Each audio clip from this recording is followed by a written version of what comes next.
சோலுத்துல் சிரிபிள் டிவைனில் உங்களை அன்புடன் வரவேற்கிறேன். இங்கு ஒவ்வொரு வார்த்தையும் உங்கள் ஆன்மாவுக்கு ஒரு இதமான நெருக்கமான நாதமாகும். நான் டாக்டர் உதயசூரிய அமரசேன. இது உங்கள் புனிதமான பயணத்தளம். இங்கே கதைகள் மருந்தாக மாறுகின்றன. ஒவ்வொரு கணமும் ஆழமான ஆரோக்கியத்தின் ஒவ்வொரு படியாக அமைகிறது. அமைதியை உள்ளிழுங்கள். சந்தேகங்களை வெளிவிடுங்கள். உங்கள் உடலை பேணவும், உங்கள் மனதை அமைதிப்படுத்தவும், உங்கள் ஆன்மாவை விழிப்பூட்டவும் உதவும் சிந்தனையுள்ள ஒலி. காலங்கடந்த உண்மை மற்றும் நன்றாய் வாழ இயற்கையுடன் இணைந்த வாழ்வியல் முறைமைகளை இங்கு நீங்கள் காணலாம். அதிக குழப்பத்தில் நிலைதடுமாறாமை, இருளில் வெளிச்சம் அல்லது தரித்திருக்க இதமான ஒரிடம் நீங்கள் தேடிக்கொண்டிருப்பீர்களேயானால் நீங்கள் உங்கள் வீட்டிற்குத்தானே வந்துள்ளீர்கள். சப்ஸ்கிரைப் செய்து இணைந்து கொள்ளுங்கள். மாற்றம் தொடங்கட்டும்.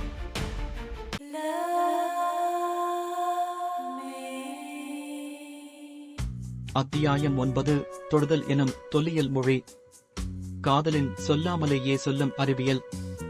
வணக்கம். இன்று உங்கள் சோல்புல் ஸ்கிரிபிள் டிவைன் சேனலுக்கு மீண்டும் வரவேற்கின்றேன். இன்று காதலின் அறிவியல் என்ற தொடரின் 9வது அத்தியாயத்தில் நம்மால் நம்ப முடியாத ஆனால் அறிவியலால் நிரூபிக்கப்பட்ட ஒரு உண்மை பற்றி பேசப் போகிறோம். தொடுதல்.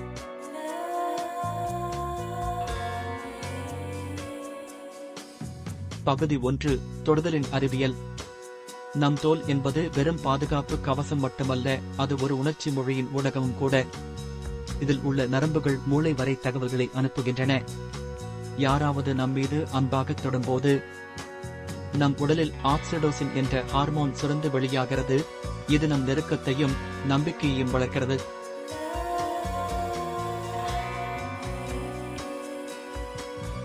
பகுதி 2. தொடுதல் மற்றும் உணர்வுபூர்வ இணைப்பு. தொடுதலால் மட்டுமே பல விஷயங்களை சொல்ல முடியும். ஒரு கணவன் மனைவி ஒருவரை ஒருவர் கட்டியணைப்பது, கைகளை பிடிப்பது, இவை அனைத்தும் மன அழுத்தத்தை குறைத்து கார்டிசோல் போன்ற மன அழுத்த ஹார்மோன்களை குறைக்கும்.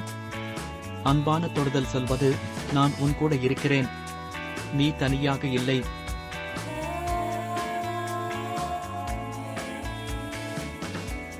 பகுதி 3. பிறந்த நாளில் தொடுதலின் தாக்கம். பிறக்கும் அந்த முதல் நிமிடத்திலிருந்து தொடுதல்தான் நம்முடைய முதல் மொழி. தாயின் மார்பில் குழந்தையை வைத்தால் அதன் இதய துடிப்பு சீராகிறது, நோய் எதிர்ப்பு சக்தி மேம்படுகிறது மற்றும் மன உறவுகள் உருவாகின்றன. தொடுதல் என்பது ஒரு உணர்வு பேணல் மட்டுமல்ல, அது ஒரு உடல் தேவையும் கூட.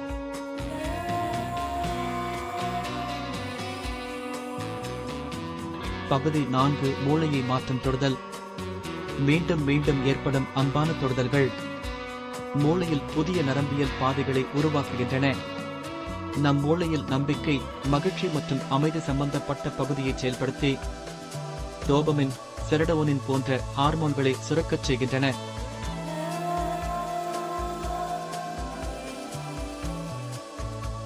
பகுதி 5. தொடுதலின்மையின் வலி.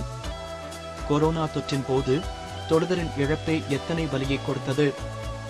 அது வெறும் மனதின் வலி அல்ல, அது ஒரு உடல் வேதனையாகவும் மாறியது. தொடுதலின்றி மனநிலை பாதிக்கப்படுகிறது. உடல் நோய்கள் கூட அதிகரிக்கின்றன.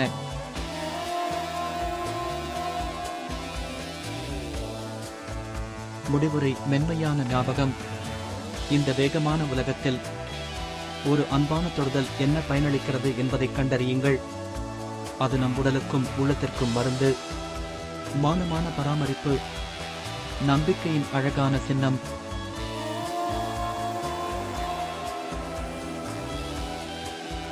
இந்த எபிசோட் உங்களது உள்ளத்தை தொட்டிருந்தால் லைக் செய்யவும், சப்ஸ்கிரைப் பண்ணவும், மற்றவர்களுடனும் பகிரவும். அடுத்த அத்தியாயத்தில் நாம் பார்க்கப் போகிறோம். மனவலியும் காதல் பிரிவும் அறிவியலுக்கே அதிர்ச்சி. இது நான் உங்கள் டாக்டர் உதயசூரிய அமரசேன.